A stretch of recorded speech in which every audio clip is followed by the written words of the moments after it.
welcome to our Christmas Festival online event. I'm Simone from the Timbertop Estate Residents Group, and I have with me Luke Williams, lead pastor from Follow Baptist Church, who we partner with for our annual Christmas event here at Hicks Reserve. Merry Christmas, everyone. It's so great to be here. Even though this year's a little bit different to previous years, still important to gather at this time of year and encourage one another and just bring some of that Christmas spirit. So hopefully we can do that today. Well, what a year, Simone. It's been a crazy one. They say unprecedented. That's the word of the year, isn't it? It is, definitely, yes. But there's a good reason for that. We never saw this coming. So it's certainly been a lot of pivoting and adjusting, some of those other buzzwords that we've all used this year, but it's been quite incredible. And 2020 is coming to an end. And I think some people are pretty happy about that. Yeah, most people want to see 2020 in the rearview mirror. But we think it's important to finish focusing on the hope that we have for better things to come. And so that's what this is all about.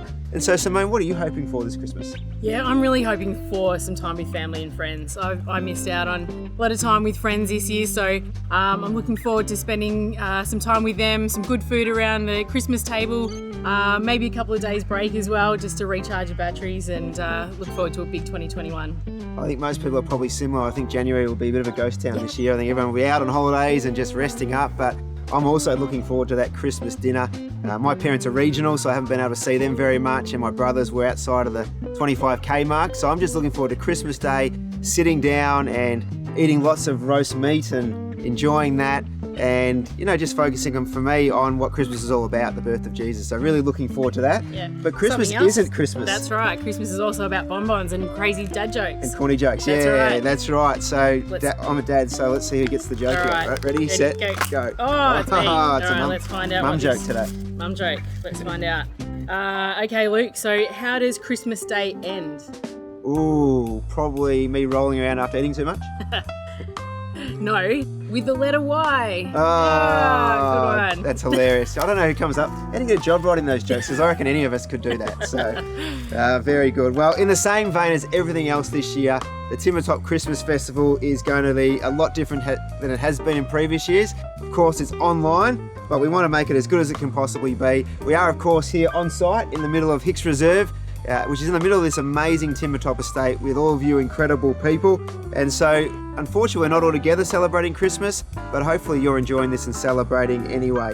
Next year, we're planning to be back. Yes. Bigger and better than ever.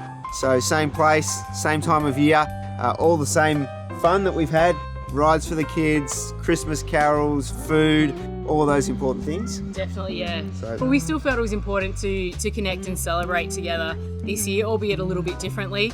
But I think this year, maybe more than ever, we need to share the joy and the hope at Christmas time. Absolutely. A big part of that's Christmas carols, right? Definitely. Love singing Christmas carols, and obviously at Timbertop Christmas Festival, that's always a big part of the second half of the night. And so our amazing Follow music team have prepared some or pre-recorded some carols for you to enjoy. And the first one is one the kids will love.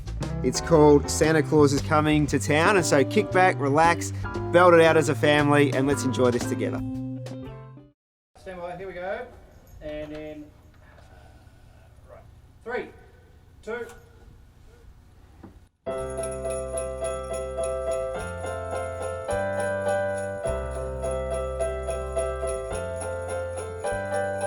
Better watch out, you better not cry, you better not pout, I'm telling you why. Santa Claus is coming to town, Santa Claus is coming to town, Santa Claus is coming to town. He's making a list, he's checking it wide. He's gonna find out who's naughty or nice. Santa Claus is coming to town, Santa Claus is coming to town, Santa Claus is coming to town. He sees you when you're sleeping, he knows when you're awake, he knows when you've been bad or good, so you better be good for goodness sake. You better be good for goodness sake. You better watch out, you better not cry, you better not pout, I'm telling you why.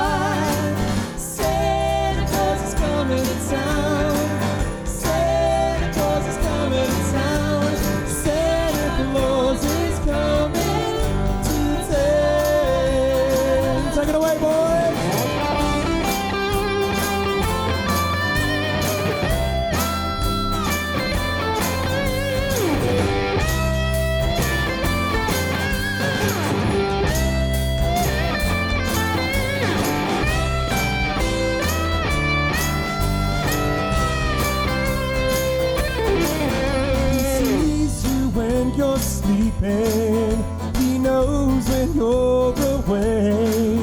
He knows when you've been bad or good. So you better be good for goodness sake. You better be good for goodness sake. You better watch out, you better not cry. You better not cry, I'm telling you why. Santa Claus is coming to town. Santa Claus is coming to town. Santa Claus is coming to town. Santa Claus is coming to town. Santa Claus is coming to town. Santa Claus is coming to town. Santa Claus is coming to town. Santa Claus is coming to town. Santa Claus is coming to town. Santa Claus is coming to town. Santa Claus is coming to town. Santa Claus is coming to town. Santa Claus is coming to town. Santa Claus is coming to town. Santa Claus is coming to town. Santa Claus is coming to town.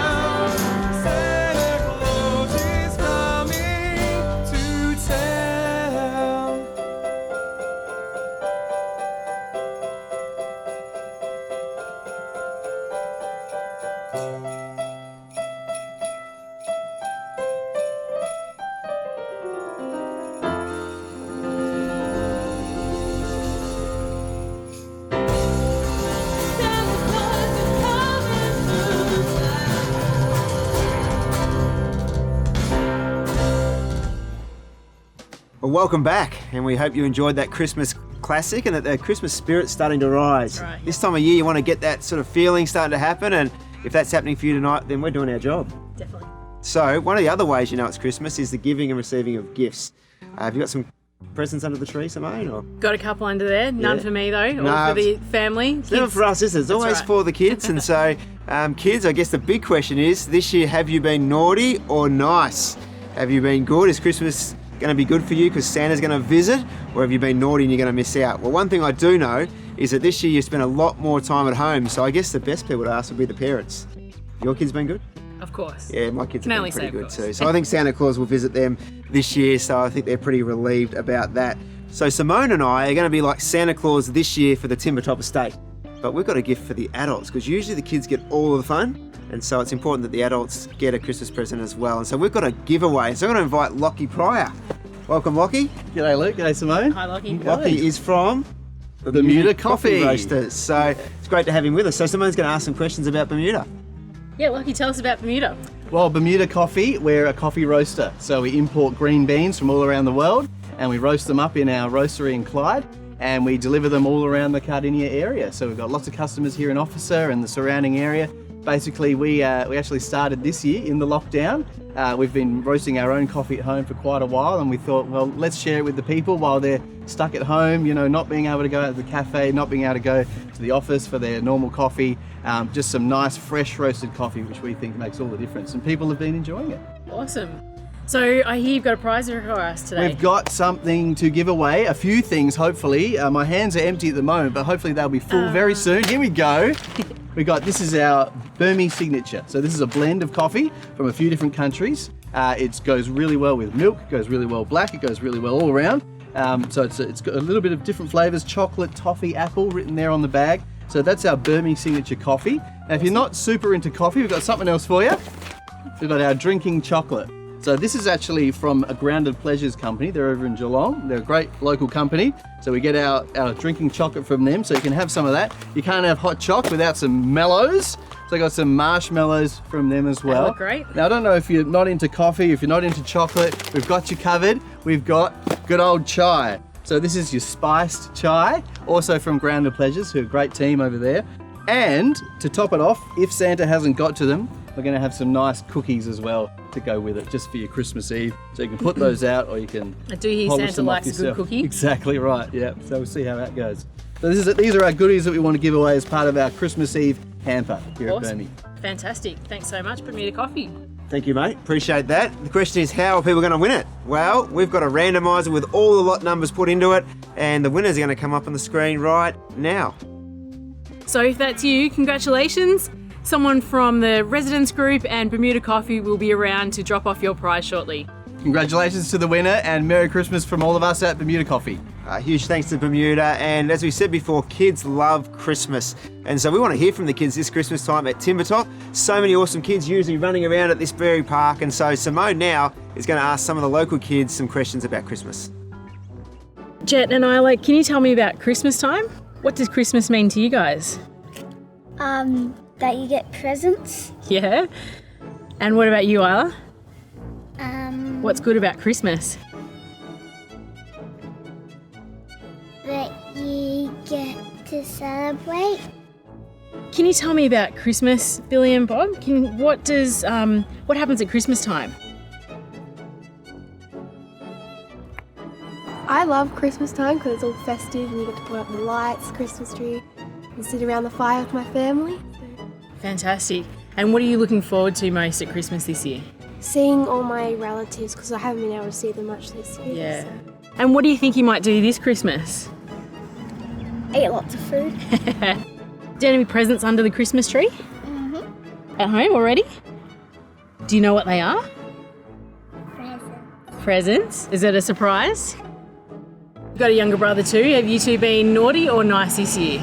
Nice. Yeah, Mum would say the same. Yes. Billy, what would you like for Christmas this year? A reindeer and a unicorn. A reindeer and a unicorn. Awesome.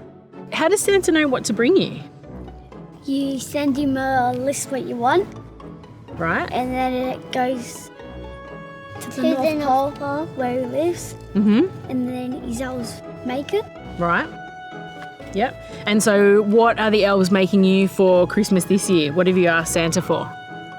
I've asked him for a Nintendo Switch, Uh-huh. a Barbie caravan, Right. a basketball ring, and some Legos. Is Santa going to come this year, do you think? Have you been naughty or nice? No. You've been nice. I'm sure you've been a great big sister, Billy. And have you been a great little brother, Bob? Fantastic. What have you asked Santa for this year? I've asked him for some jewellery and a new surfboard. Do you leave anything for Santa when he visits your Yeah. house? Chocolates and beer, or chocolates and milk. Chocolates and beer or chocolates and milk? Carrot For Santa?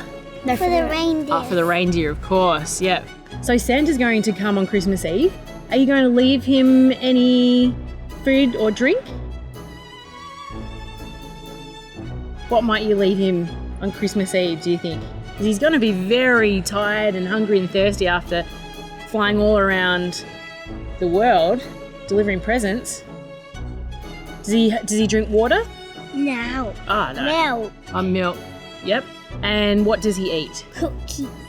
Do you make your own cookies for Santa? Yeah. Wonderful. Do they have big chocolate chips in them?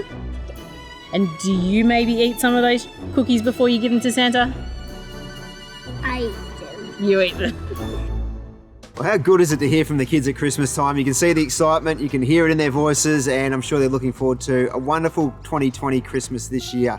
Well, right now we're going to go into some of the Timbertop homes. We've got a couple of homes, and they're going to tell us a little bit more about how they're gearing up for Christmas this year.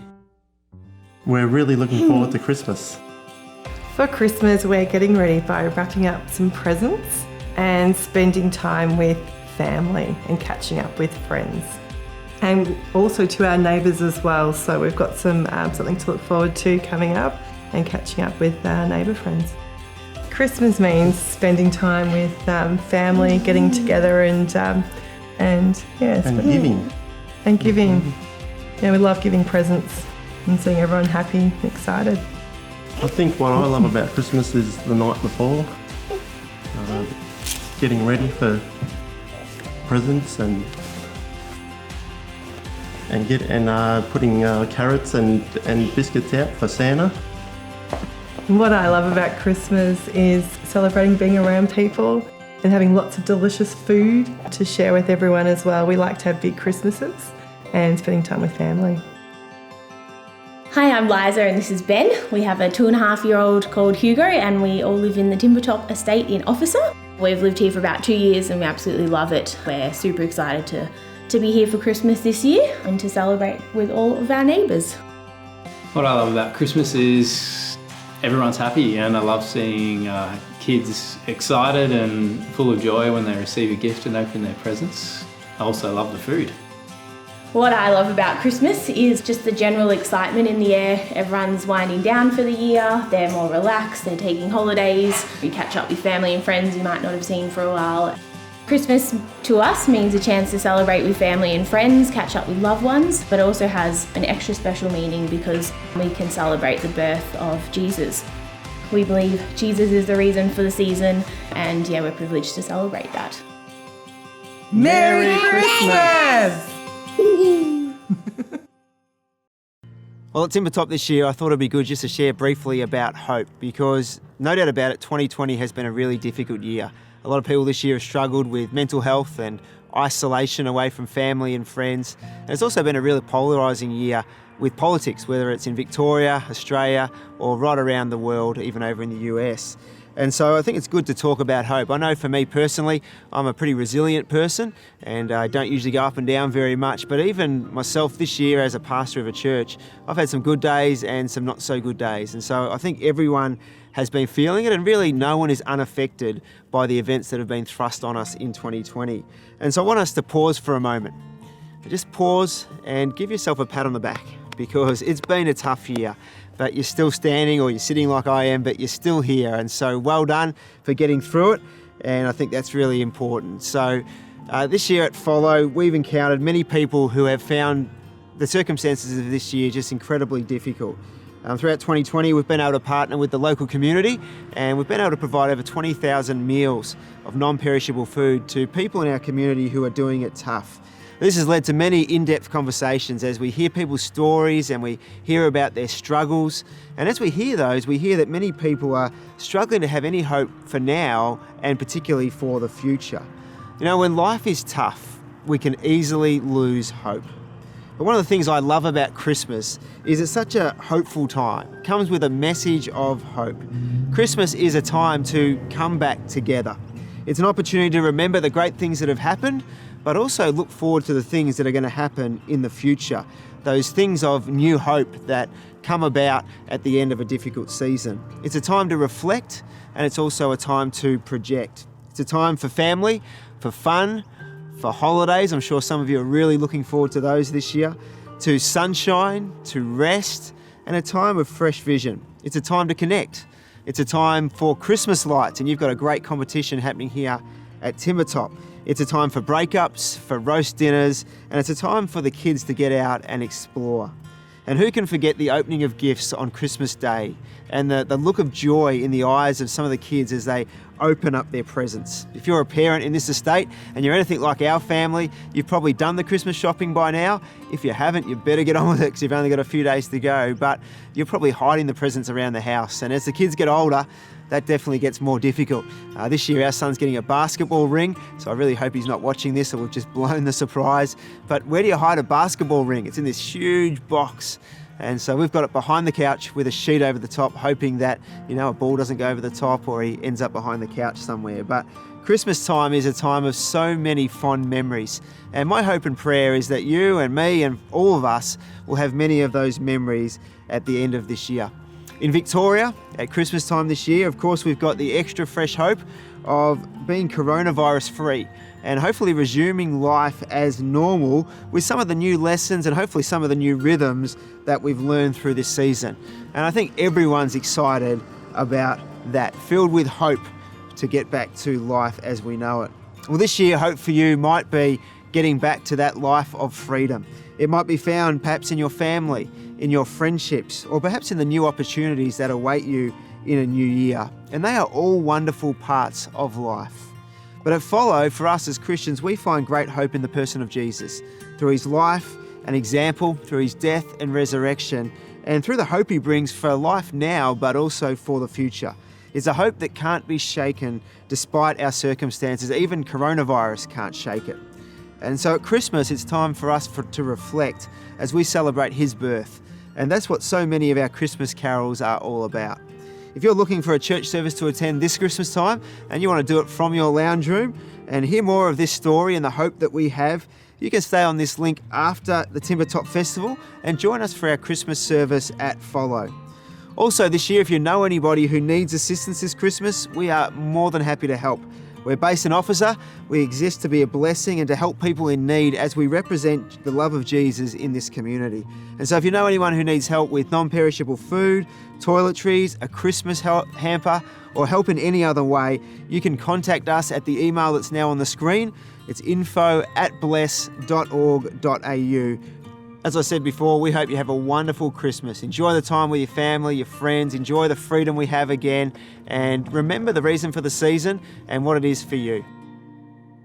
Well, Timbertop, it's your time to shine. Well, at least that's the name of your Christmas lights competition this year. And I know Timbertop get right into this, right, every year? Definitely, yeah. We've got some inflatables. We've even got a snow machine this year. People go all out, and I want to say thanks to everyone who does it, because we as a family love meeting some friends who live in Timbertop. And we walk around and it's just wonderful. The kids stay up a bit later.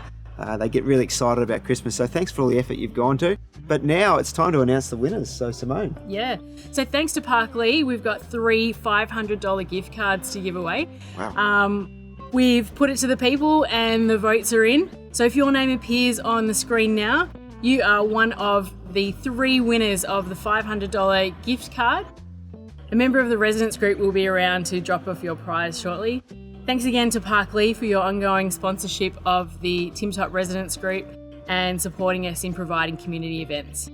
$500 vouchers. That's a great start to Christmas for whoever's won those. So well done, congratulations. And if you didn't win this year, come back again, try again next year, and great prizes again next year. So well done. Well, it's time for us to officially finish up the Timbertop Festival online edition. On behalf of the Timbertop Estate Residence Group, I'd like to thank you all for being part of this wonderful community. I know the Residence Group is looking forward to coming back bigger and better in 2021 and organising some events for us all to come together and celebrate as a community. Yeah, and on behalf of Follow Baptist Church, we want to wish you a really Merry Christmas, Happy New Year. We hope it's a really special time with family and friends.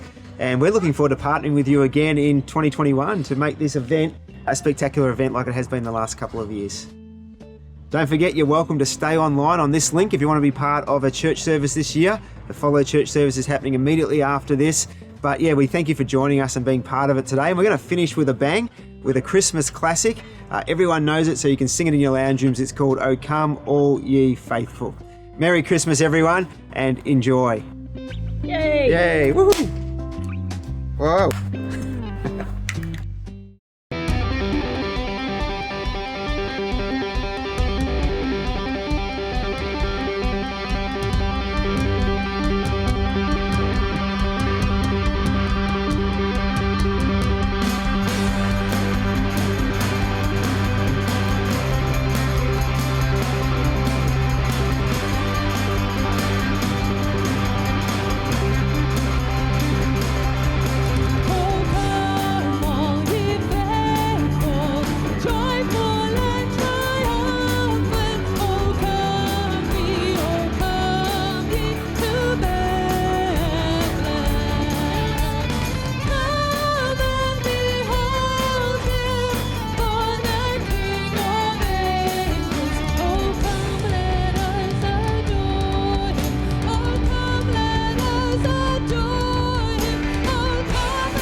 This song is called Jesus Was Born on Christmas, and it is sung to the tune of a very well-known Christmas song, Rudolph the Red-Nosed Reindeer, featuring our little followers, Quaich Kids.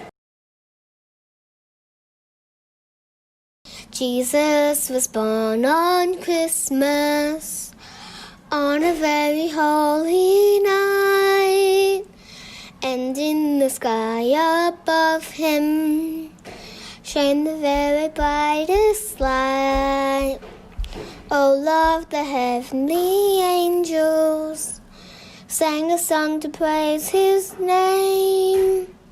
They taught the lonely shepherds, so they left the sheep and came. From the east the wise men roam, bringing gifts to share.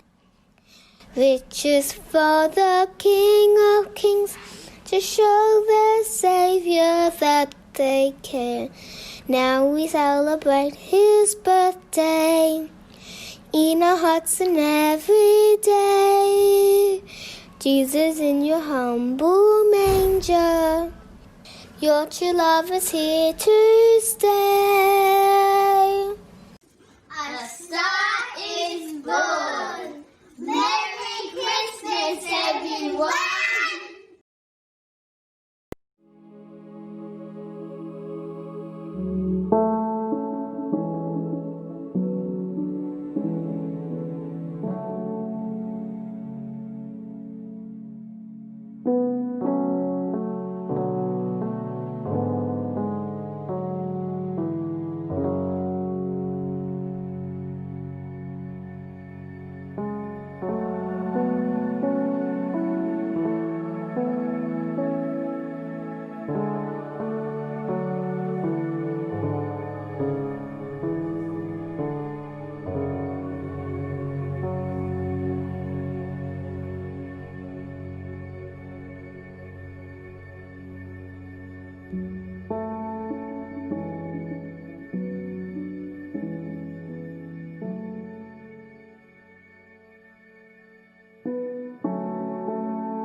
"'Twas the night before Christmas, and all through the house not a creature was stirring, not even a mouse.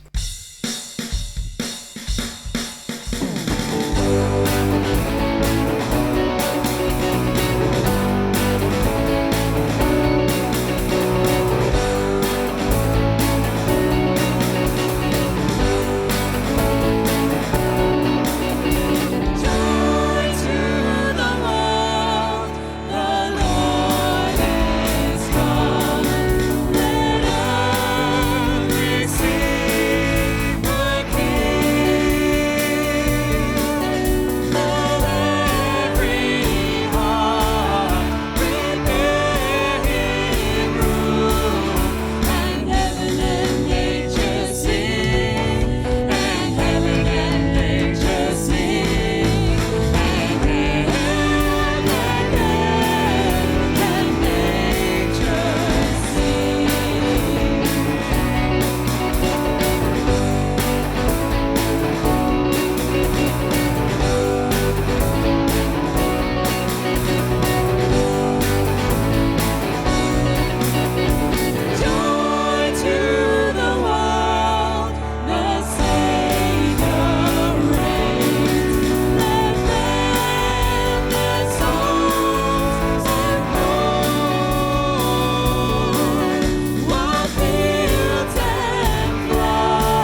Hey everyone, and welcome to Follow Online Christmas Eve. I'm Lachlan. And I'm Esther. It's great to have you here for Christmas Eve, even if it does look a little bit different to last year's Christmas Eve. Yes, it is very different, isn't it, Esther? We're not together necessarily, although, yes, we are together, but we're online. So we're not gathering in the quadrangle to have sausage sizzle and picnics and shooting hoops and catching up again, reminiscing on the year that's been and clambering inside to sing carols together. We're not necessarily doing that together, but we still wanted to do it online, just like we've done church online all this year. That's right. And look, we may not be together in person, but we can still be focusing on all the good things about this year. I know that you're probably sitting at home in your PJs and having a wonderful coffee, and you'll be much more thankful having that coffee than if I'd made it for you. It would be horrible.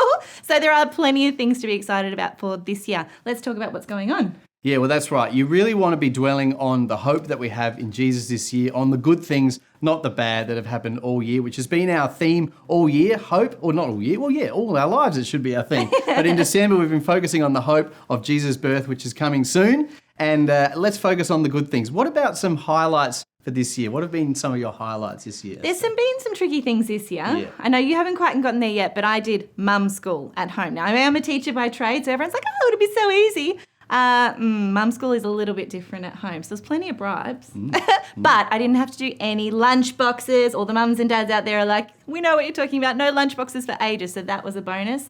Staying in my PJs and tracksuit pants all winter long. I didn't even have to try on a pair of jeans. I didn't have to wear heels, or I could just stay in my slippers for a very long time. Me neither. No heels Heaps for of me. fun things. Yeah. Oh, well, I'm glad to hear that. Well, what about you? What was good for you? Oh yeah, highlights. I mean, it was a downer of a year. We were working from home for most of the year, but that meant a lot of extra time with wife and little 3-year-old, so I could knock off work and just walk out into the living room and start interacting again. I started a business in a COVID period, which I never thought I'd do. Well done. And we've got baby number 2 on the way. So it's been a good year for us as well. Very good. And I don't have any more babies on the way, so that is a good year for Even me. better news.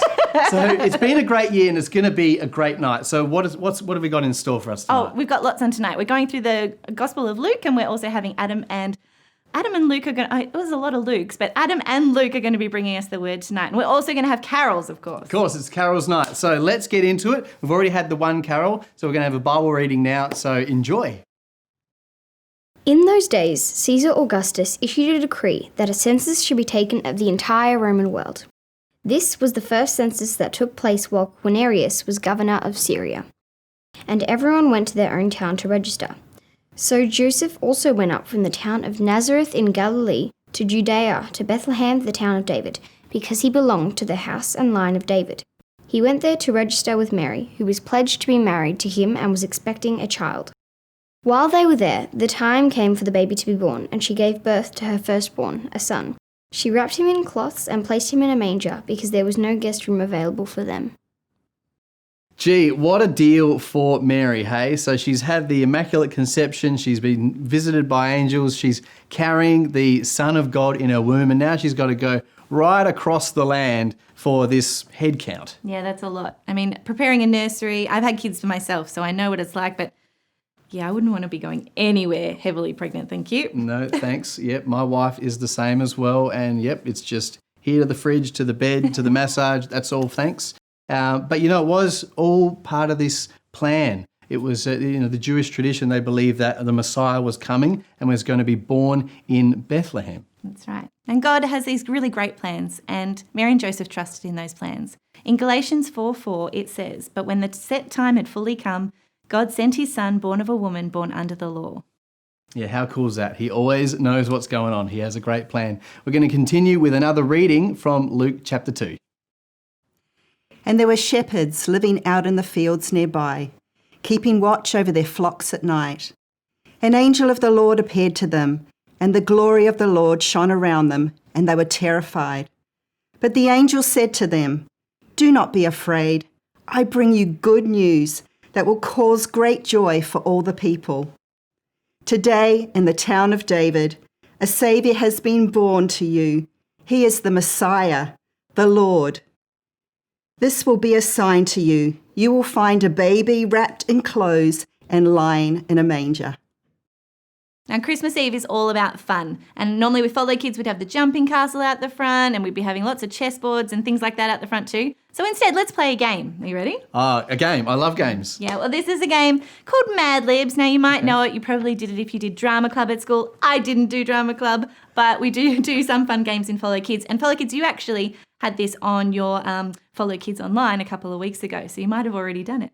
Now, what Lachlan has to do is I'm going to give him some words. Actually, no, I'm going to give you some prompts for some words, and you're going to give you the words. me the words. I'll give you the words. Does that make sense? Okay, here's a word. Oh, no, don't give me that. Let's do it. So let's do it. Here we go. You ready? Okay. All right. So we're going to write in these words. I'm just going to give you words. You're going to give me words. And it's I going don't to know what's going on here, but I'm just going to roll with it. It's going to become part of a story. Oh. Here we go. You need to give me a boy's name. John. Quick game's a good game. Yeah, sorry. John, good one. Okay, name of a city. Adelaide. Oh, well done. Animal. Piggy. Piggy. Type of toy. Train. Oh, type of jewellery. Necklace. Well done. A big number. 25. That's a huge number. What about an action word that ends in ing? Smile-ing. Ah, ing.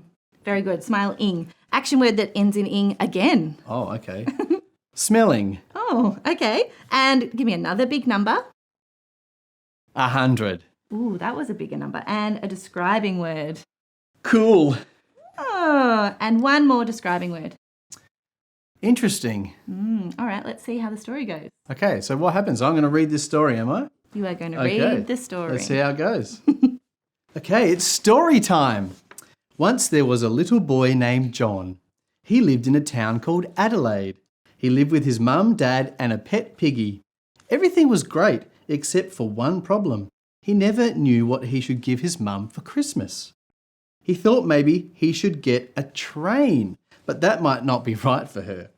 He thought about a necklace, but that might cost $25. He thought about smiling or smelling to make her smile, but that would be too tiring. Smelling is pretty tiring. He thought the best gift for his mum would be give her a hug, so he gave her 100 cool hugs, and they had an interesting Christmas.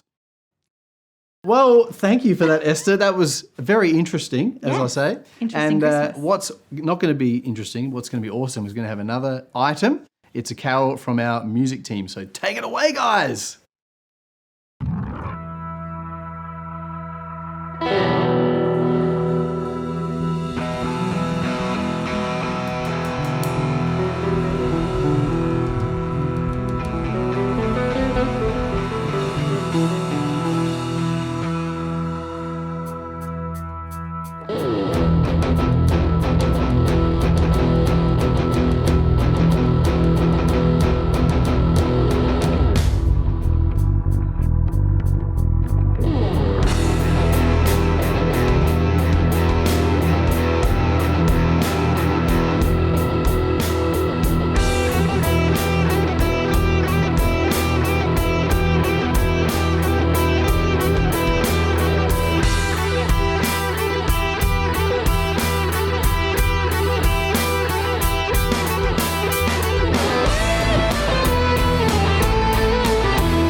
Suddenly, a great company of heavenly hosts appeared with the angel, praising God and saying, "Glory to God in the highest heaven, and on earth peace to those on whom his favour rests." Once the angels had left them and gone back to heaven, the shepherds said to one another, "Let's go to Bethlehem and see this thing that has happened, which the Lord has told us about." All right, we've got a special treat for you tonight. We're going to hear from one of our ministry areas. We've got Leanne Griffiths here, who runs the Bless Collective ministry area. So Leanne, why don't you just tell us a bit about what that is? So for those who don't know, Follow Bless Collective is a charity, a not-for-profit charity, and it is a care arm of Follow Baptist Church. Fantastic. And it might have looked a little bit different than other times in Bless. Can you tell us about that? Yeah, definitely. This year, obviously with COVID, we had a lot of restrictions. So this year we had to close the food van for a number of months, which was really sad because we usually operate on Tuesday and Thursday nights, giving out hot meals to people. So this year we switched to care packs. We already gave some care packs out, but this became a massive care pack project. And we have given out over 20,000 meals in this time. Wow. So you can imagine how different it is. Yeah, okay. And so apart from the care packs, what have been some of the major highlights for you guys as a ministry this year? Oh, just seeing the whole community pull together, it has been amazing. All the donations that have been coming in, all the volunteers have been on hold, yet they've been able to help in different ways. And we've actually achieved becoming DGR status, which means full not-for-profit charity status. We've finally got a bank account. That took us nearly 6 months to open with restrictions and not being able to meet in person. We've put in for grants. We were successful with 2. We're waiting on a 3rd. We may or may not be successful. But yeah, just everyone pulling together and the council really supporting us. Fantastic. It's great. I'm sure there's been some challenges as well. Can you tell us about those? Yeah, well, having all our volunteers on hold, we didn't want to put people on hold, but for their safety and everyone else's, and the amount of room on our property with amount of people per space that you're allowed, we had to put people on hold. So to have big shipments of food coming in, because also, I forgot, we were successful with Food Bank Victoria and bringing in food from them. So we've had massive deliveries, we've had people donating, and we've had a very small team of people packing, unpacking, putting in orders, all that sort of thing. So yeah, it's been huge.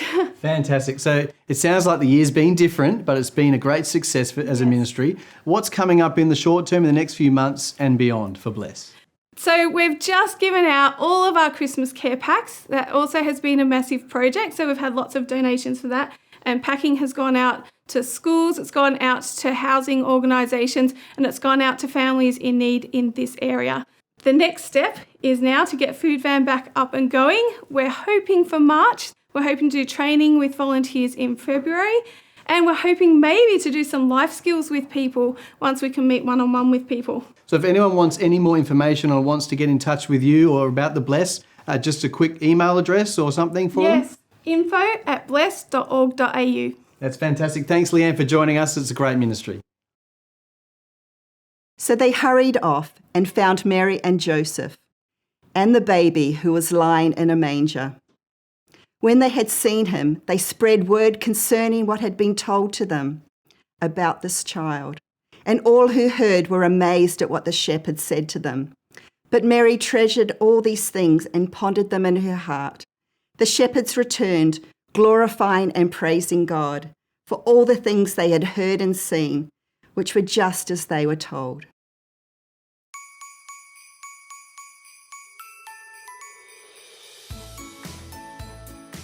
We hope you enjoyed the Follow Kids ABCs of Christmas. Tears for angels and halos so bright, whose carols were heard on that first Christmas night. Peaceful bells and merrily ringing, joy to the world is the message they're bringing. Seize the candles that so brightly shine to give a warm welcome to your friends and mine. D is for doorway with garlands of green to make Christmas merry as far as they're seen. E is for evergreens with fragrance so rare, so plentiful at Christmas, there's circles there. F is for fun the whole season long, from trimming the tree to singing a song.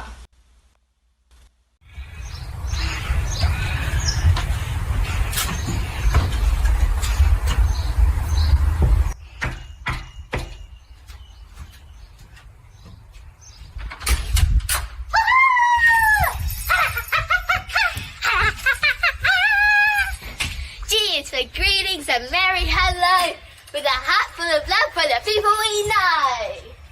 Hoo, hoo, hoo! Merry Christmas! H is for holly with berries so red to make into wreaths to hang overhead. I is for ivy that clings to a wall. The tree in the window, brightly lit and so tall. J is for Jesus, the Christ child so dear. We honour his birth on Christmas each year. K is for Kris Kringle, so merrily he stands. He is the one who they call Santa in so many lands. L is for lanterns. I am sure that their light helped Mary and Joseph on that Christmas night. N is for Mary, her heart full of love, for her little son Jesus who came from above. N is for Noel, the angels did sing to herald the birth of Jesus our King.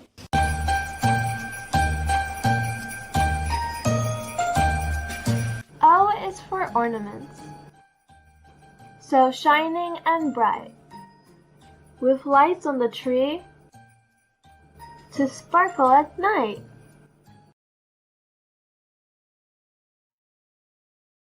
P is for packages and gifts galore, all round the tree, carefully spread on the floor.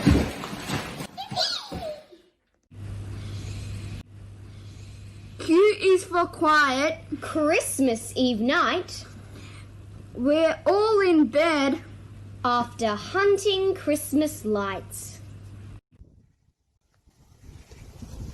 R is for reindeer who pull Santa's sleigh. To your house, to my house, they know the way. S is for shepherds who foster the star over Bethlehem's manger and followed it far. T is for trees without snow or ice. Wait for old Santa. Ho, ho! Was I naughty or nice?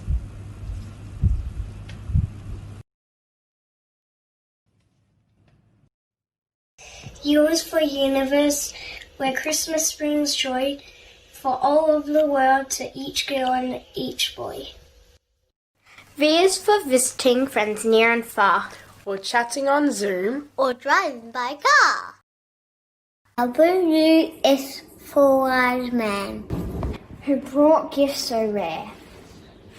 They knelt down and worshipped the child they found there. X is for Christmas, but Christ is left out. And Christ is what Christmas is all about.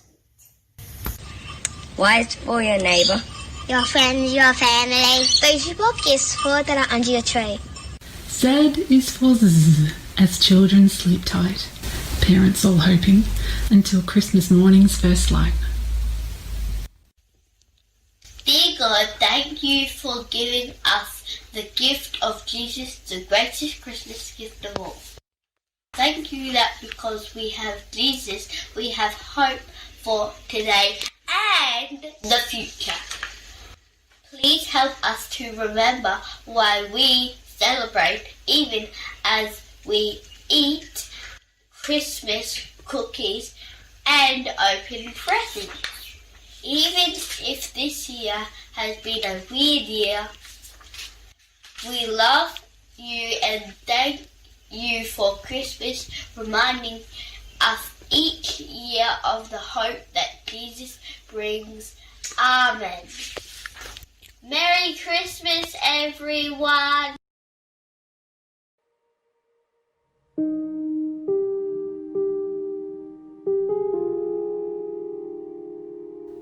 hope. From the rooftops, I hear its name. But does it ever descend? We walk below living lives, as broken as the pavement we stride along. Each crack in the sidewalk representing a fresh pain and open wound. The first, a depression that tears our heart to pieces. Next, the anxiety that deafens us to truth. Our marriages are hanging by a thread. Abusive relationships that make us feel trapped and alone.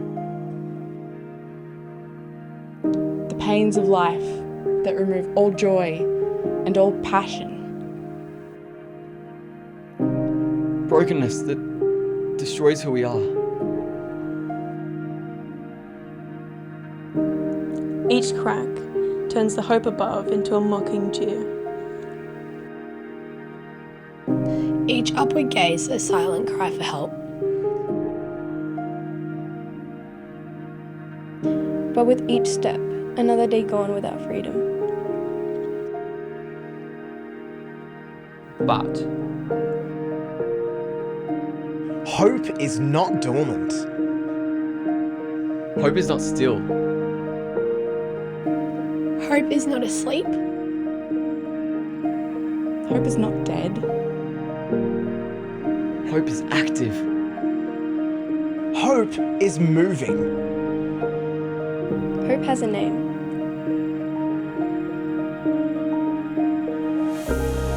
Hope offers life, and life to the full. Depression and anxiety are no match for hope's fiery love. Brokenness and pain, a silence in the roar of hope's promises.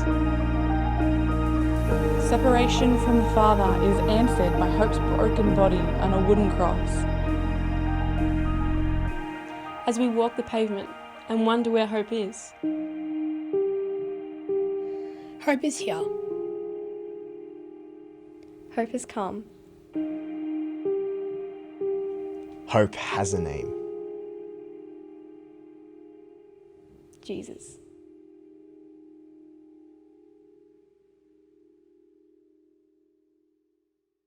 Well, fantastic. That was great to hear from our Follow Youth and our kids ministry as well. Yeah, thank you to the parents and the kids who got involved and sent in those videos. Instead of doing a concert in person this year, you have sent them in and we've made a beautiful online video, which has been really fun and really special. So thank you for that, you guys. It'll also be on our Facebook page, so you can check that one out there too. And thank you to the youth team. That was really wonderful. We're going to go to a Bible reading now from one of our Follow Kids. Isaiah 9 verses 6 and 7. A child will be born to us. God will give a son to us. He will be responsible for leading the people. His name will be Wonderful Counselor, Powerful God, Father who lives forever, Prince of Peace. Power and peace will be in his kingdom. He will continue to grow. He will rule as king on David's throne and over David's kingdom. He will make it strong by ruling with goodness and fair judgment. He will rule it forever and ever. The Lord of the heavens' armies will do this because of his strong love for his people. In the dead of night, a cry broke out. The stars held still, the wind stood wide-eyed, and the earth, it stared with mouth wide open. For the King of heaven and earth had broken through time and space, humbled himself so much so that we could hold him close to our chest, see him with our eyes and trace his face with our fingers. The King of heaven and earth was now among us. In the dead of night, a cry broke out. The Father on whose shoulders we'd always leaned on, the one who would catch our tears, had bound himself to become hope made flesh. In the dead of night, a cry broke out. It was the long-awaited answer that all of creation had been waiting, longing, and groaning for. A king acquainted with grief and scarred by love. A king who would bring creation close to his chest, catch our gaze with the fire in his eyes, and heal our wounds with his tender touch. The king of heaven and earth had returned to claim back his throne. In the dead of night, a cry broke out. Heaven had unveiled its greatest gift and wrapped it in human flesh. He would be the lullaby that would hush all of creation's fears, vanquish the monsters that threaten, and usher in an era of peace. The King of heaven and earth was now with us. In the dead of night, a cry broke out. The stars rushed forward, the wind whistled past, and the earth, it heaved a shuddering breath. For as the day dawned upon the horizon, all of creation awoke. For the King of glory has shined his light upon us once again. In the dead of night, a cry broke out. For Jesus Christ was born on Christmas Day. So great to be here tonight, getting so close to Christmas now, Ads. Yeah. Excitement's building up, and we've got the nativity scene here. Nativity scene, you know, once you see one of those, yeah, you know Christmas is coming. Absolutely, it's familiar. You go to all the shopping centres and all the Christmas cards and the decorations, and, you know, it's not a scene that's unfamiliar in our society. Absolutely. So it is familiar. Is it a little bit too familiar? I think it might be. You know, when things, you see it a lot, you sort of lose the essence of what it's all about. And I think we might be getting to that point where we need to really recenter around, okay, what is this actually all about? Yeah, it was a good chance to do that tonight. I know in years gone by it was in the Maya windows, and these days it's replaced with a whole bunch of other stuff. But That's right. For many years it was the feature of the Maya windows, and I think people are just very familiar with it. So it's great on this time close to Christmas to be able to unpack that story again and talk about the reason that it brings hope for us. Yeah. And that's really what this is all about tonight. So, you know, there are many significant events that go on in our world, but there's a reason that we find this so familiar, and that is because this event undeniably changed the world. And so there are many significant events that have happened right throughout history, but we don't remember most of them, certainly not every year. No, that's right. And, you know, this one's changed the course of history, and our calendar system was built around it. And, you know, it's such a significant time of year. And, I think with such a significant time, we need to know why. Like, what's it all about? Yeah, well, I think at Christmas we remember that hope was literally born and placed in a manger. And that's what we celebrate together at Christmas, particularly as Christians.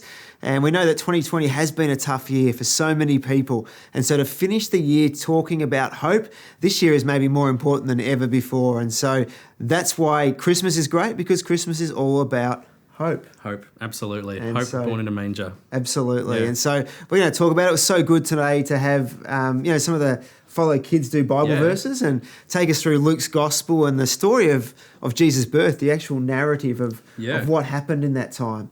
But the last verse you'll notice wasn't from Luke's Gospel, it was from Isaiah chapter 9. And we're going to focus on that tonight.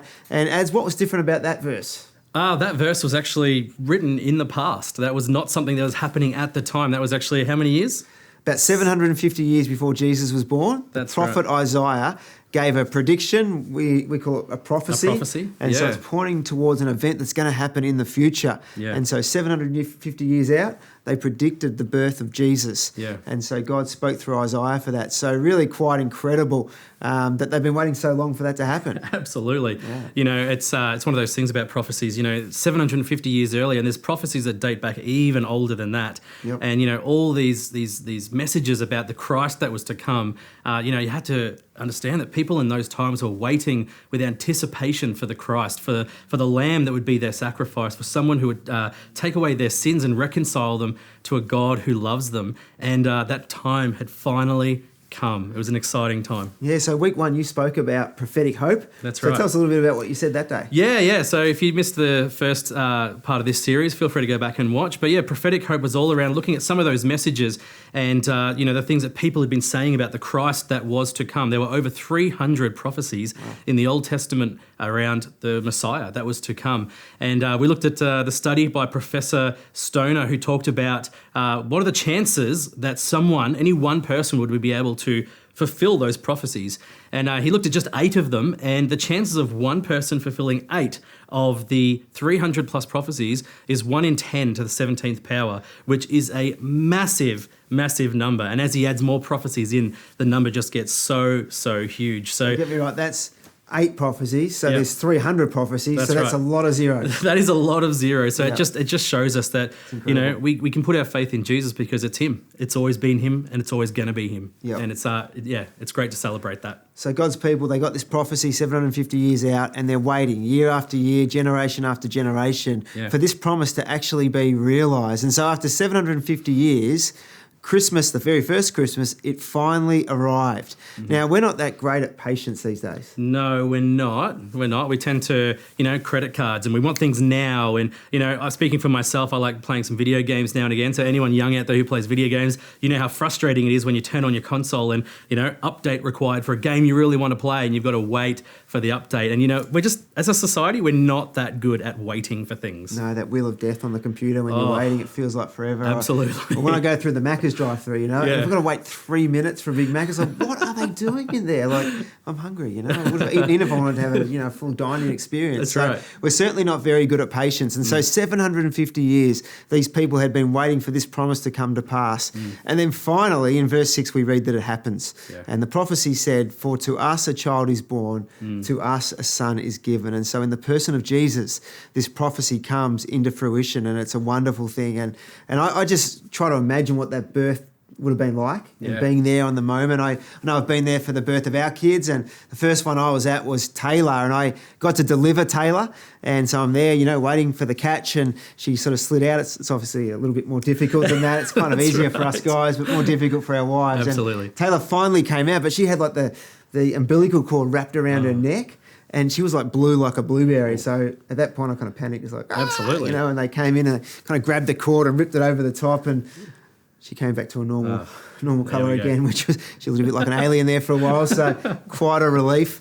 But then I remember even with Annika and Lenny, I just remember when they were born, they were sort of wide-eyed, like they were wide awake, and when they heard my voice, it's like they kind of looked up and like, that's what you look like. And hopefully they were impressed with what they saw. I don't know. Surely they were. Surely. What about you? Yeah, it was the same. Like, I was adamant that I wanted the first thing in this world for our children to touch would be my hands. I wanted to catch all of our children, and I did. And, I remember with Keziah, our firstborn, it was such a crazy experience, the whole day of waiting for this. We were anticipating, this beautiful little angel to come into our lives. And when she finally was born, it was just such a mix of emotions of, disgust, because it's a really gross thing to happen, but also just overwhelming joy because, Christine gave birth in the shower, and we just hugged our daughter together in the shower, and we just wept because we just felt so much joy around this little angel that was now in our care, and we just thank God for her. So it's a beautiful experience, and one I'm sure Mary and Joseph and so many more in the community were so joyous about with Jesus. Yeah, I don't think there's ever been an event in my life where so many emotions kind of intersect all at once. You got relief because your wife's been pushing and you feel a bit helpless in that moment. And then, there's absolute joy, and then there's real pride as you look at this new child. You think, that's our kid. And then there's obviously gratitude to God for, everything that's gone on, and you sort of celebrate the culmination of a journey in that moment. So that first Christmas, it would have had all of those emotions plus the 750 years of waiting. And so it's like, wow, it's finally happened. So it would have been quite incredible. Absolutely. And sometimes we underestimate that, I think. We have the gift of hindsight. So we look back and we read the Gospels, and we sort of think, we understand all that. But I just wonder, how does it actually give us hope today? Well, it gives us hope because if we looking back can see who this Christ was. We see the story of the baby in a manger, and you're watching today, you might be a Christian, you may not be, but you might be familiar with the story of, this baby in a manger. You've seen the scene around, but, he grew up to teach us all about God's kingdom, and God's kingdom, which we'll talk about in a moment, is so fantastic and so reliable and so everlasting. It's a great thing, but also that he would die for our sins. He would reconcile us to God and let us have relationship with this God who previous to then has been relatively distant to man because of the things that we carry, the sins that we carry. So, it just brings hope for all of us in so many ways.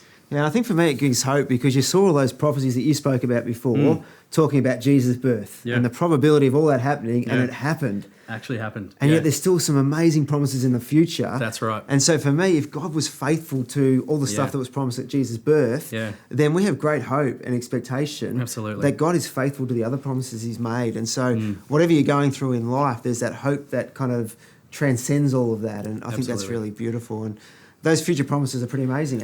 They're pretty good. Like, you know, again, one thing Pretty I've... good. They're pretty Pretty good. good. They're pretty good. One thing I've learned about God is that he is absolutely reliable and he does what he says he's going to do. And the promises he's got for all of us going forward are so amazing. You know, he talks about, you know, the kingdom that we're going to experience once we pass this life, and that we're going to be in a space where God's going to wipe away all of our tears. There'll be no more pain, no more suffering. And you know what? I want to be in a place like that. I want to be where that kingdom is. But I think that, you know, we're called to live that kingdom a little bit now as well. Yeah, imagine that our world with every bit of evil and pain, every broken relationship, every bit of hurt, sickness, injustice kind of sucked out of it and replaced with what it's designed to be, like love and joy and peace and reconciliation. And all that's our future. Absolutely. And so I really love that. And I think, we have a responsibility, I guess, to be living that kind of life now. Absolutely. And so we see from history God's faithfulness. We have great hope and confidence for the future. And some of that comes from the attributes of our God. And Absolutely. this passage goes on to talk about that in verse 6. It says that he will be called Wonderful Counselor, Mighty God, Everlasting Father, Prince of Peace. And I just love that first one, you know, Wonderful Counselor. That's great. There's times where we need people to come alongside us and bring counsel. It's kind of a really caring posture. It's where you have guidance and it's where you have care and love and someone who listens and empathizes. And we know that Jesus, God in human form, he empathizes with us in our weakness because he's been through incredible suffering, being persecuted, all that sort of stuff. He's been through it. And so he understands what we're going through and he's always present. And so he's with us and in us, and we can go to him at all times and he'll help us. And that's the beautiful thing about it. Absolutely. And he's also talked about the fact that he's a mighty God. You know, we experience lots of different things in life, brokenness and, you know, mental illness and relationship breakdown, financial strain. And, you know, tomorrow's never certain. You know, we are always going to face these curves in the road, and, you know, they throw us sometimes. They hit us for six and we don't know really how to tackle any situation. But you know what I love? I love when we think about mighty God, it takes me back to when I was in grade 6. When I was in grade 6, I was invited to go to Luna Park for free, for free. Yes. And I remember going to Luna Park, and I'm not a huge roller coaster guy, so I didn't really want to go on all the big roller coasters. So I looked around for a ride that would be suitable for me, and I saw one that looked like a UFO. And I went in it, and it's the Gravitron. The Gravitron, right? So I go in there as a grade 6, and all the other grade 6s are, you know, from all the states, schools around Victoria, are going into the Gravitron, and it starts to spin. And at first you sort of start to feel your hands not be able to come off, and it's really struggling to move anything. And then, you know, it starts to speed up even quicker. And when it starts to speed up even quicker and those the pads that you're laying on, they slide up, that's when the chaos starts to set in. Starts moving upside down. Yeah, the kids who are really courageous go upside down, and, you know, and you start to hear the screams, and you're hoping no one vomits, because if they do, it's going straight back. It happens. Yeah, it does. It does happen. But you start to spin so quickly that you hear the whirring of the gears in the machine, and, you know, thoughts naturally come in of, you know, imagine if, like, you know, a cog broke loose or a nut and a bolt loosened. This thing's going flying, you know? And there's a level of chaos there, and there's a level of, you know, I know this is a ride that's been, you know, made safe, but what if, you know? And you look around the Gravitron and all the kids have that same look on their face of, man, I am freaking out. But there's one person in the Gravitron who's not like that. And that's the operator. Because he's done it before, he knows the machine, and he's not spinning. Not at all. He's not actually. He's like a fixed point, isn't he? Absolutely. We're all out of control. Like, we can't control our bodies. Right. We can't control what's going on. We don't have the roads to break. That's right. This guy's just sitting there with his music and he's having the greatest time. Yeah, absolutely. And I think that's us for life. You know, is that we're in this journey, life, and sometimes it spins like a washing machine, and we don't know what tomorrow is going to look like, and we have all these thoughts about what if this happens? That's going to be the worst thing for me. The relationships I have, what if they break down? My finances are stable right now, but what if they're not going forward? You know, the mental illness, will I ever come out of it? And we're in this space of chaos and anxiety and worry, but there is an operator. There is God who knows everything. He's sitting on the throne. He's in control, and he's not worried about what tomorrow might hold because it's all in his hands. And when I think of a mighty God, I think of a God that no matter what I face, he is in control, and he is okay, and I can hold on to him. Yeah, absolutely. There's times when we feel out of control, no doubt about it, but God's sovereign. And, Yep. Even 2020, it's not a surprise for him. No, that's right. So there's nothing he That's can't right. help us through. So That's right. I just love the fact that he's a mighty God. But Yeah. it says he's everlasting Father, Prince of Peace as well. Yeah, everlasting Father. Oh, I didn't have the best father growing up, so it took me many years to actually get used to what is a father, because a father for me was someone who I had to avoid and walk on eggshells and worry about their moods. But I've learned that that's not who God is. Yeah. I've looked through, God through the lens of my earthly father instead of looking at fatherhood through the lens of God. And, God is someone who nurtures us and protects us and cares for us and loves us. And, I just love that about God. Yeah, absolutely. And I think for me, I had the opposite experience. I had a wonderful dad, a dad that was always looking out for me, and it wasn't perfect, but it was always a really caring dad. And so when I think of God as Father, it's positive emotions. But like you said, we've got to look through the other way and realise that God is the perfect Father, and he will never abuse us. He will never leave us. He will love us unconditionally, and he's always there for us, which is wonderful. And of course, he's the Prince of Peace as well. Peace. Yeah, he gives us that peace that surpasses all understanding. And I love that thing about peace. It's not that you'll have peace in everything. It just that means that you'll have peace in the situations because you know God. Yep. You know who he is. Like you understand, again, he's that mighty God. So if he's able to handle every situation that comes your way, you have that peace that surpasses all understanding. And that means you have peace when you really shouldn't have peace, but you have it anyway because God's that good. Yeah, when it makes no sense whatsoever, you can still have that peace. And this is what we're talking about. This prophecy, this guarantee of future hope is built on a person who is exactly what we've just described. And that's wonderful. And so this great hope we have rests on this one baby born in a manger, Jesus Christ, God in human form, and he carries with him the hope of the world. And then in verses 6 and 7, it talks about the government. And it says, and the government will be on his shoulders.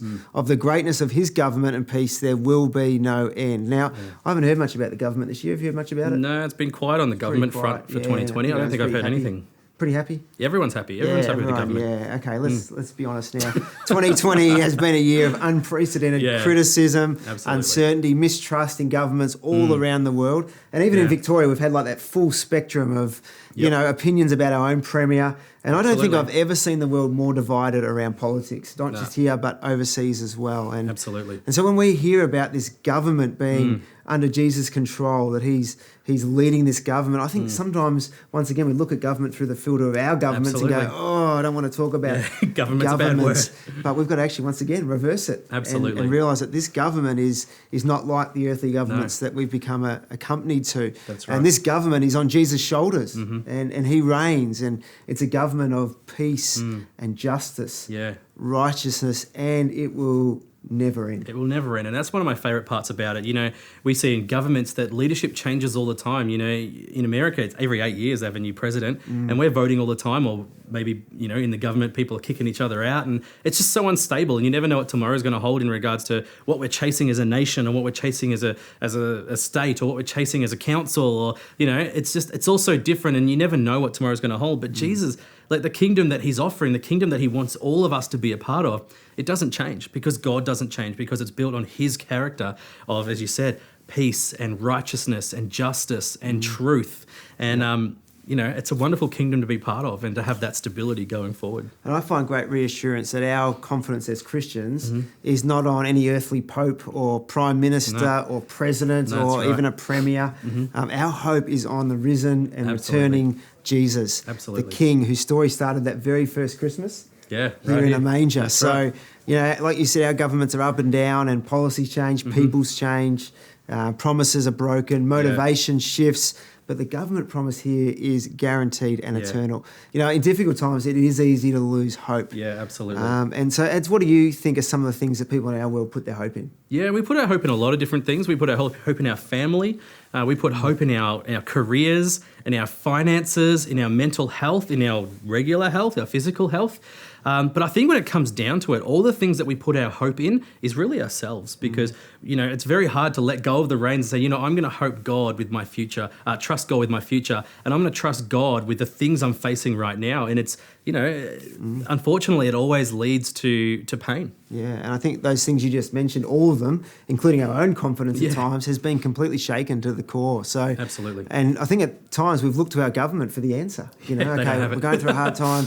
We'll wait for the next Dan Andrews announcement. We'll wait for the next regulations to come out, Yep. and they're going to get us through this time. But That's right. really, it's a futile hope. That's right. So the government of Jesus is actually the government that's holding all creation together. Absolutely. And, it's promised by God here. It's described, and it's a secure hope for us. And it remains in all the circumstances of Yeah. life, even through a year like the one we've just had. Yeah. Life is a little bit like a roller coaster. Absolutely. Sometimes you're up the top and everything looks good and you're feeling pretty confident. But then, Yeah. when the roller coaster goes down, you don't like those, right? No, so absolutely, when it goes I down, don't. your stomach goes, and then you're down the very bottom, and then you're going up again. Life's a little bit like that. It's Absolutely. up and down. And if our hope is built on those things that you just described, ourselves, our families, our bank account, all that sort of stuff, they're going to go up and down. Absolutely. But the thing about being a Christian is that in the midst of it, we have a hope that never moves because Yeah. it's built on the rock. It's That's built right. on Jesus Christ. Jesus, And He's on the throne and we can trust Him. And Absolutely. it's a wonderful thing. And He's on this mission to redeem Yeah. this broken creation that we're a part of. Absolutely. And, I think that's a really wonderful thing. In His earthly life, He really modelled that for us. And Yeah, absolutely. Through the Gospels, you can just see Jesus Yeah. living the kingdom in the way that He loved people and showed mercy and grace and compassion. And, it's such a great reading the Gospels because we're talking about this amazing kingdom. And honestly, the words that we're giving it don't do it justice. But, going through the Gospels and looking at what Jesus talked about and the kingdom that was coming, it blows you away. And to know that it's found in Him as a character, as Him as a person, and it doesn't change. It's just, why wouldn't you want to be part of that kingdom? Yeah, and the thing I love about being a Christian is that God says that we're His co-workers. And so Jesus comes and announces this kingdom and He says, you're to pray like this, that your kingdom come, your will be done on earth as it is in heaven. And that actually happens through us as we live lives of justice and peace and love and generosity and all those things. We're actually representing a future kingdom that we look forward to. Absolutely. That has been promised. Yeah. But we see glimpses of it in the present. And for me, we're part of this big dream that God has for creation to redeem and restore all things. And I think that's a really wonderful thing. And so I agree. how do we know this is going to happen? Well, we come forward to that last verse that we read today, verse 7. It says, the zeal of God will accomplish this. I love the word zeal. We never use it, do we? It's such an underused word. It's when I think of zeal, I think of like just being, what wakes you up in the morning and what really excites you. And, I was talking to a couple not long ago who they love soccer. Absolutely love soccer, and the soccer team's in Melbourne, and they told me a story about how they were in Shepparton once, and there was the game coming up, so they drove all the way down to Melbourne to watch this soccer game, and then head back again because they had a zeal for their team, and God's going to accomplish this through His zeal because He's passionate about it. He wants it. Why do we have this baby Jesus who is going to reconcile us to God? Is because God wants it to happen. He wants you. If you're watching today, God wants you to be part of that kingdom. That's what He's passionate about. It gets Him excited. Yes, that person is going to be part of my kingdom. And you know what? That's so good that God wants us. That's awesome. Yeah, amazing. We don't deserve that. That's grace. Absolutely not. Undeserved love. But He's so serious about seeing this hope realised and this kingdom and government established that He sent His one and only Son. And that's just the incredible thing about this baby. It's not just an ordinary baby. This is God's own Son, God in the flesh. And so we celebrate Christmas still 2,000 years later because Jesus wasn't an ordinary baby. He was God in the flesh. Absolutely. And He came to make a way for us to be in relationship with Him. And the thing was that there was an obstacle between us and a holy God. Absolutely. And that obstacle was sin. Absolutely, yeah. Sin is simply the things that we do wrong. And God is holy. He can't tolerate that. And so our sin separates us from God. And so God did something about it. He sent His Son and He came down from heaven to earth and He lived this perfect life. And then on the cross, which is what we celebrate at Easter, He died in our place. He took our sin upon Himself. And as He stretched out His hands, He says, it is finished. And the great news of the gospel is that when we put our faith in this person, Jesus Christ, what He did for us through His life, His death, His resurrection, our sins are forgiven because they're placed on Him and He's paid the price. And that means that obstacle, that sort of barrier between us and God is removed. It's gone. And we come back face to face. We can be in relationship again. And it's absolutely wonderful. We are declared innocent because Jesus paid the price for us. And so question I want to sort of ask you towards the end is, this is for the kids really, but who loves receiving gifts at Christmas? Okay, the kids and the big kids. We love receiving gifts, right? All the kids right now got their hands up. But adults, you will know that you love to receive gifts as well, but you'll also understand the joy of giving, particularly if you've got little kids in your house and as you give them a gift and they unwrap it all, you see the joy and the laughter on their face, and hopefully it's the present they were wanting. Absolutely. And then there's a lot of joy. But, Jesus said it's more blessed to give than it is to receive. And so Jesus, 2,000 years ago, was the greatest gift ever given.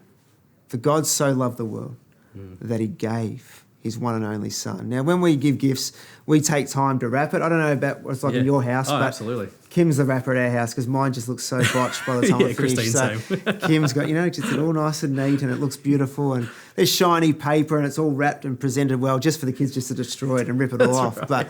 But we wrap it up so it looks beautiful. Well, Jesus, the greatest gift ever given, wasn't wrapped up in fancy wrapping paper. He was wrapped up in cloths and placed in a manger. And so the big question, the question that all eternity hinges on, is this year, will you unwrap this beautiful gift of Jesus? Will you accept Jesus and what he's done for you and his life, death and resurrection? Will you accept him as your Lord and experience the hope that we've been talking about today?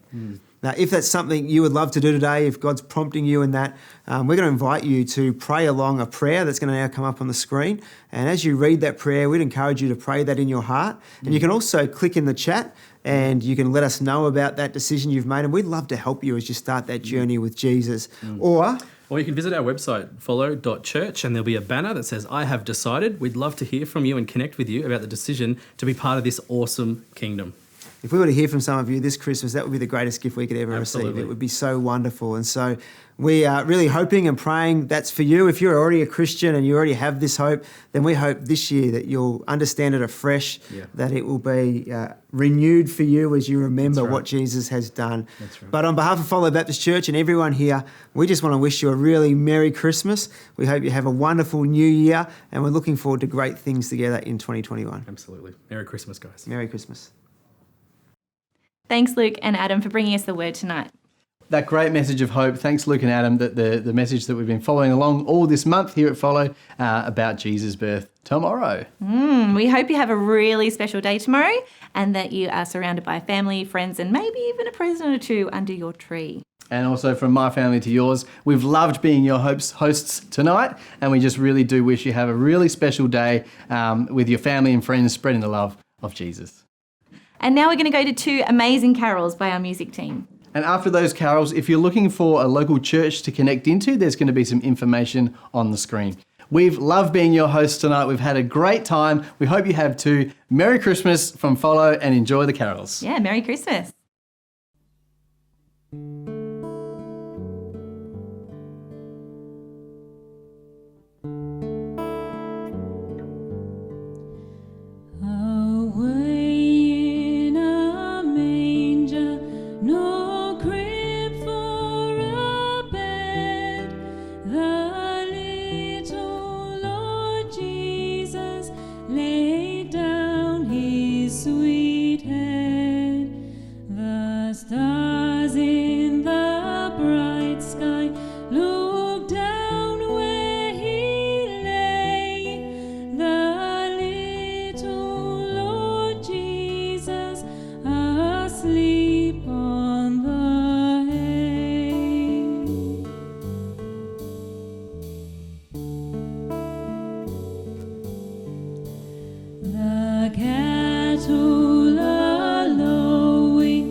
Be near me, Lord Jesus, I ask thee.